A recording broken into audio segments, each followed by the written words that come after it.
Hi everyone, I hope you guys are all well. Sorry if I look a little bit rosy cheeked today. I've just got back from doing food shopping and it is a really hot day today again. It's going to be about 30 degrees centigrade here today, so yeah, so I'm a bit hot, so yes, forgive my little rosy cheeks. Anyway, that's not what I'm here to talk about. I'm here to talk about the book that I've been reading over the past week and a half or so, and that is Four Sisters by Helen Rappaport. Now, I don't know if you saw my announcement video for this, because instead of choosing this from my jars randomly, I decided that I really needed to read this book. At the time, that week, it was the 100th anniversary since the Romanovs died. Well, I should say since they were murdered. And I've been watching various documentaries on YouTube, and one in particular which I saw when it originally aired in the UK years ago on BBC4. It's an absolutely fabulous two-part documentary series. I'll put the links to it in the description of this video if you want to check it out. And yeah, and because of that, which is from the girls' points of view, I really wanted to read more about them. And at the Literature Festival, Cheltenham Literature Festival last year in October, I don't know if you remember, I bought a few books about the Russian Revolution and the Romanovs, including Four Sisters. And Helen Rappaport, she took part in that documentary, which, as I said, I'll put in the description below. And she was fascinating to listen to, and so I had her book, and it is described as the definitive book about the four Romanov sisters. So I needed to get it off my bookshelf and read it, and I am so glad that I did.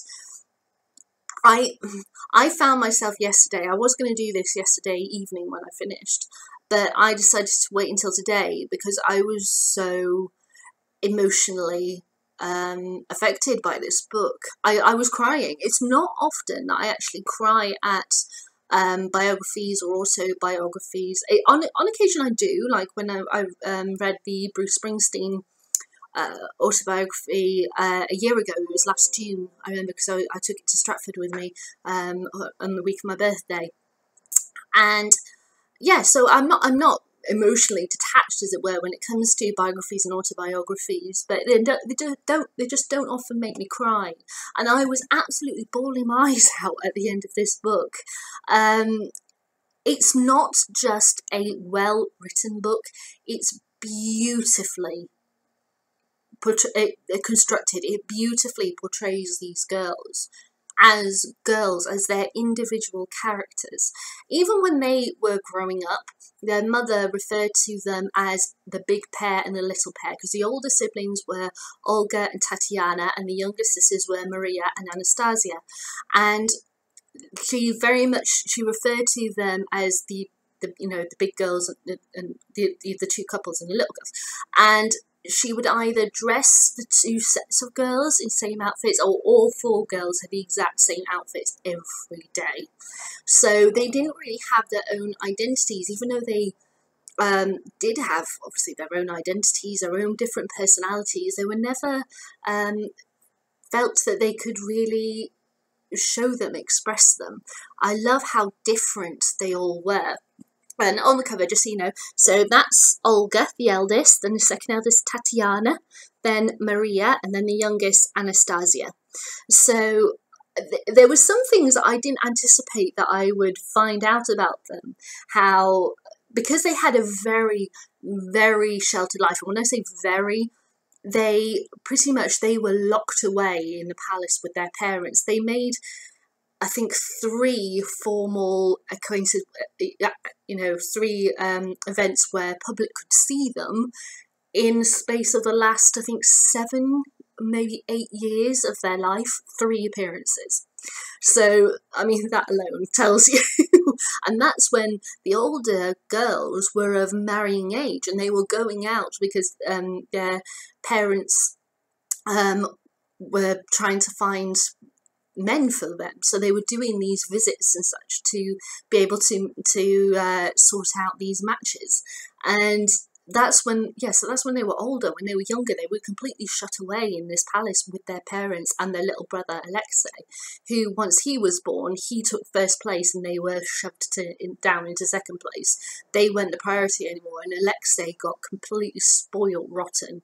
And if you see on this documentary again, it shows footage of him. He's shoving people, he slaps people, but he's allowed to get away with it because he is the boy. He's the future Tsar. So it was very interesting reading about how they dealt with that, and the frustrations that they have. That you can feel it in their diary entries. It's absolutely extraordinary. They actually, amongst themselves, as I said, there was kind of jealousies and such, but the one key thing that you have to realise, and you see it on every single page, and Helen says it, look, the key thing that they were raised with was love. Their parents loved them all. Their parents lived in a kind of delusion that Russia's people were perfectly happy with everything and they would never defy them and such. And of course the Russian Revolution happened and they were killed. They didn't need a Tsar. It was felt there wasn't a need for a Tsar anymore. So all the family and the servants and such who were with them when they died were also killed. It was awful to see the sequence of events and how things get darker and darker and darker as things went on.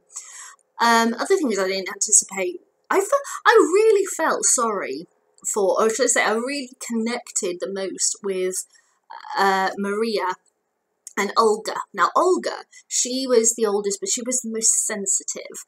She had a very loving heart. She was quite quiet. She felt everything. She could easily go from angry to sad, crying, in 1 minute, laughing the next. She was like that. Tatiana was the most beautiful. She was a striking girl, really strikingly beautiful girl, and she was quite like her mother. She was a very stoic girl. Quite quiet, kept herself to herself, but when something needs to be done, she did it. She didn't let her emotions plague her. She's like, right, what do we have to do in this situation? Right, we're going to do it. Let's go with this. Maria, she was the kindest of the girls. And by that I mean she could become friends with absolutely anyone. And you can see that especially later on, where she became friends with the guards who were imprisoning them, and they even gave her a birthday cake on her birthday, her last birthday, her 19th, which was about a month before the family were killed. And her her mother was not happy with that in the slightest. Oh no, I think it was, oh no, because it was, mid-July that they died, so it was a few weeks before they died. Her mother was not happy with that in the slightest. And then Anastasia, she was the clown. She liked to make jokes and do crazy things, like running around on their boats, the Strandad, the yacht, should I say, and running around and trying to get away from the sailors and putting herself in kind of precarious situations just for the fun of it. But she used to tease Maria a lot. All of the family teased Maria a lot. She was a bit curvier than the others. She wasn't fat or anything, but she's just a bit curvier than the others. And her nickname from the family, which Anastasia gave her, and it's just something that the whole family went with, was Fat Little Bow Wow. And can you imagine your family calling you that? But she took it on the chin. She saw it as just a joke, even though friends of the family were then calling her that and such, and referring to how klutzy she was and everything. She didn't let it get her down. She accepted everyone. She loved wholeheartedly. And Anastasia was the little kind of tomboy, the clown in that, and she was vital for when they were in captivity to entertain and do what she could do. And I just want to read you a bit from this wonderful book. It's when they're in captivity. It's right near the end of the book. This is like the first stage of their captivity. They've been taken to Siberia, a place called Tobolsk, and they are encountering Siberian winter. It says, the Siberian winter in all its merciless fury finally arrived in Tobolsk in January 1918. Until then, the single-digit sub-zero temperatures had been generally tolerable, and the Romanov family had begun to wonder whether the savage winter foretold them was a myth. But as January passed, Alexandra, that's the mother, recorded from the plummeting temperatures. It was minus 15 degrees centigrade, which is 5 degrees Fahrenheit, on the 17th. 5 days later, it went down to minus 29 degrees centigrade, minus 20 degrees Fahrenheit, and with a searing cold wind to boot. In the depths of winter, Tobolsk became a city of the dead, a living tomb, a listless, lifeless place whose mournful appearance sinks into the soul. All the children had been ill again, this time with German measles, brought into the house by Alexei's playmate, Kolya. So he was able at that time to still have a few playmates come, because this was the initial stage of their captivity. But luckily their symptoms lasted only a few days. The severe cold lingered throughout February and the mid-March before the thermometer struggled above freezing. Even indoors with the tiled stoves stoked, with logs, it was mortally cold. The logs were damp, so they could not warm up the house at all. They just smoked. Anastasia told Katya. The windows were thick with ice and the wind rattled at the frames and penetrated every aperture. The Grand Duchess's bedrooms is a real ice house, Pierre Gilliard noted in his diary. That's their teacher. He teaches various languages. Their fingers were so stiff with cold that they could barely write or sew. Being on the corner, their room caught the worst of the winter wind, and recently the temperatures in there had been as low as minus 44 degrees centigrade, minus 47.2 degrees Fahrenheit. They wrapped themselves in the thickest long-knitted cardigans and even wore their felt boots indoors, but they could still feel the wind whistle down the chimney. In desperation, they took to sitting in the corridors or went and huddled in the kitchen, though that, alas, was full of cockroaches.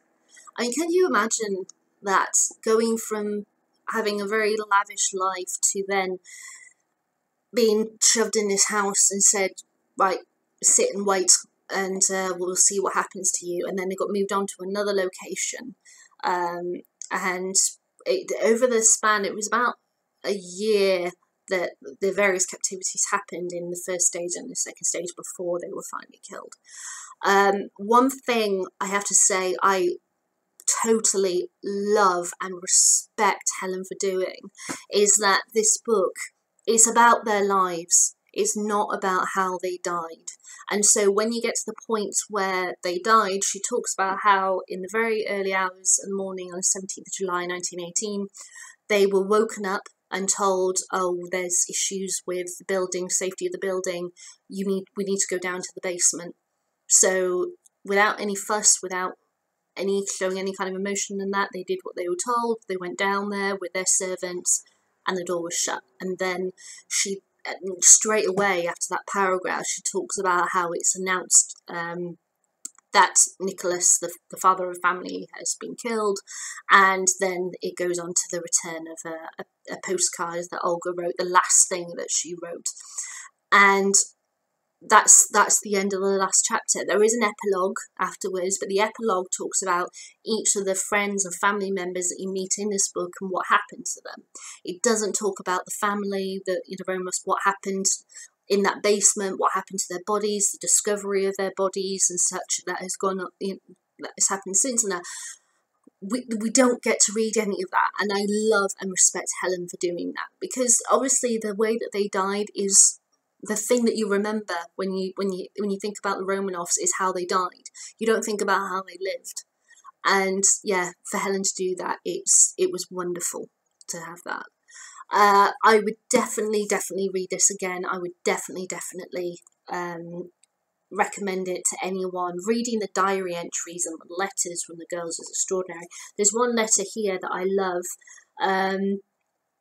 because it's her voice. there's something about this letter that I just love, and it's actually to Rasputin from Olga. The Rasputin, as you probably all know, was a very interesting man who Alexandra, their mother, kind of became obsessed with, and he helped heal Alexei often because he had haemophilia, their young son, and they could never reveal to the public that he had haemophilia.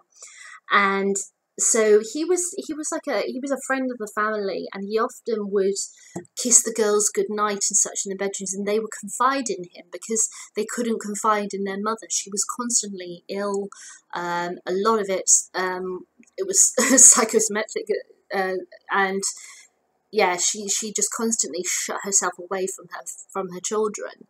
So they had nobody to confide in, so they confided in Rasputin. And this is Olga when she's about 13 years old. And she's writing to him. They refer to him as Grigori because that was his first name.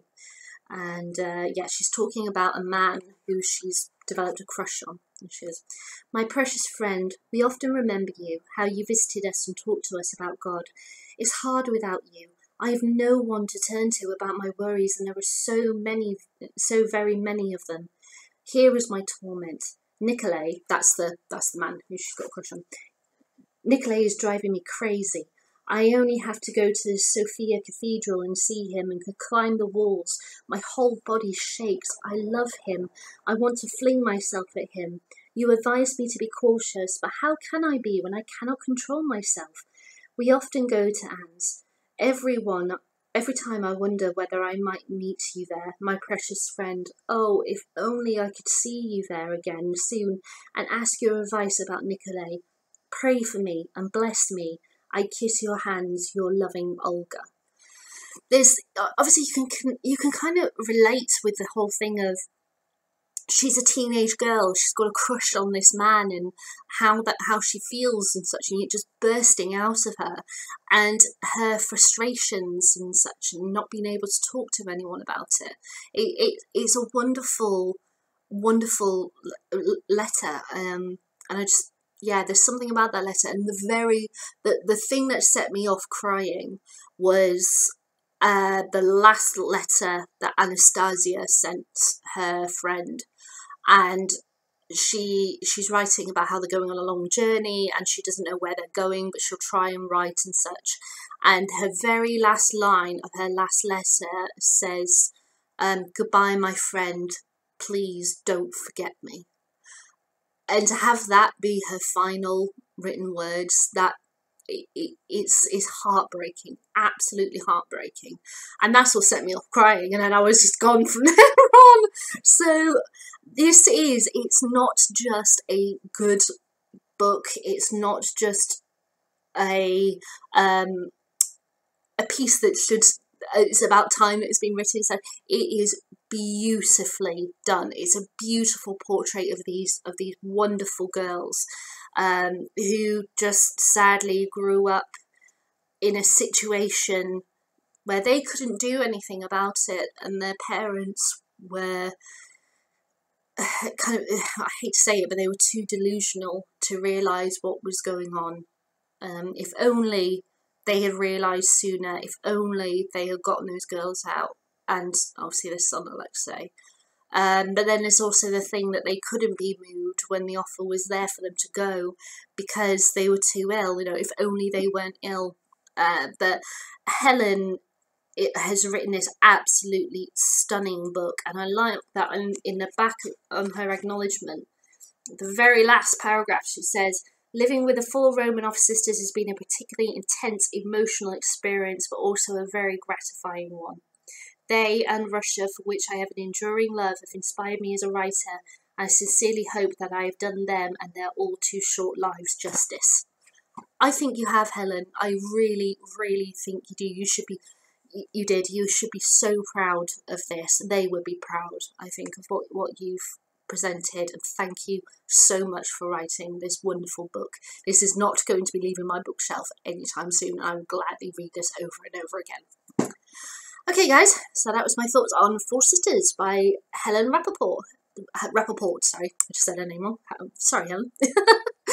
Have you read this book? I'd love to know what you think. You leave me a comment in the comments box below, or give me a thumbs up, thumbs down, entirely up to you on each side.